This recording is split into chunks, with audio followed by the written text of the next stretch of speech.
হলো আল্লাহর নিয়ামত।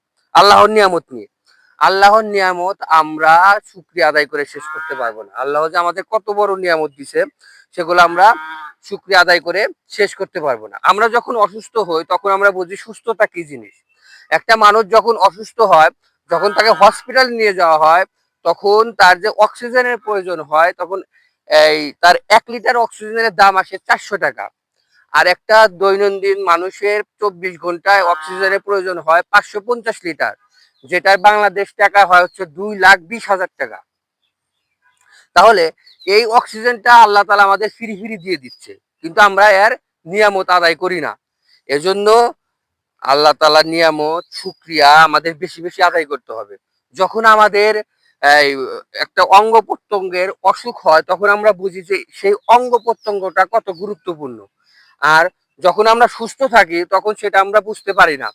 এজন্য আমাদের সর্বদা আল্লাহর নিয়ামত পালন করতে হবে, আল্লাহর শুকরিয়া আদায় করতে হবে এবং আল্লাহকে বেশি বেশি স্মরণ করতে হবে।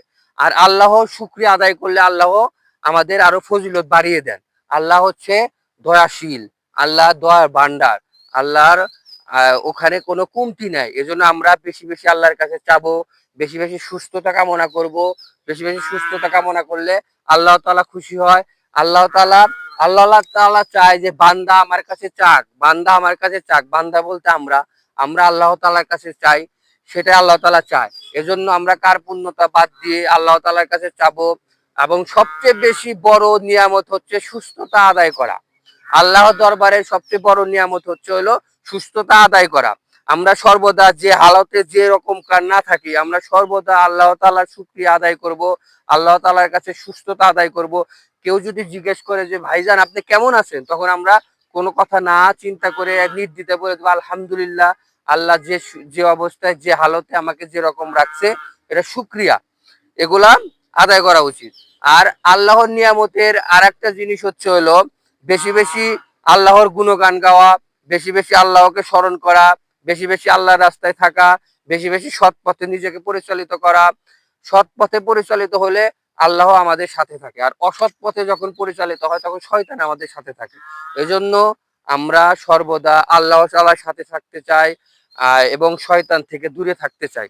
শয়তান সবসময় আল্লাহর থেকে দূরে নিয়ে যায়, আর আল্লাহ তাআলা সবসময় শয়তান থেকে দূরে নিয়ে আসে। এজন্য আমরা আল্লাহ তাআলার দিকে বেশি বেশি স্মরণে থাকবো, আল্লাহ তাআলাকে স্মরণ করব, আল্লাহ তাআলার হুকুম আহকাম মেনে চলবো, আল্লাহকে বেশি বেশি স্মরণে রাখবো, আল্লাহকে ভালোবাসবো।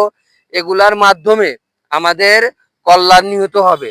আর আমাদের ইসলাম ধর্মের ভিতরে মৃত্যুর পরে আমাদের আর একটা জীবন আছে, সেই জীবন নাম হচ্ছে আখিরাত। সেই আখিরাতের জীবনকে আমাকে পাড়ি দিতে হবে।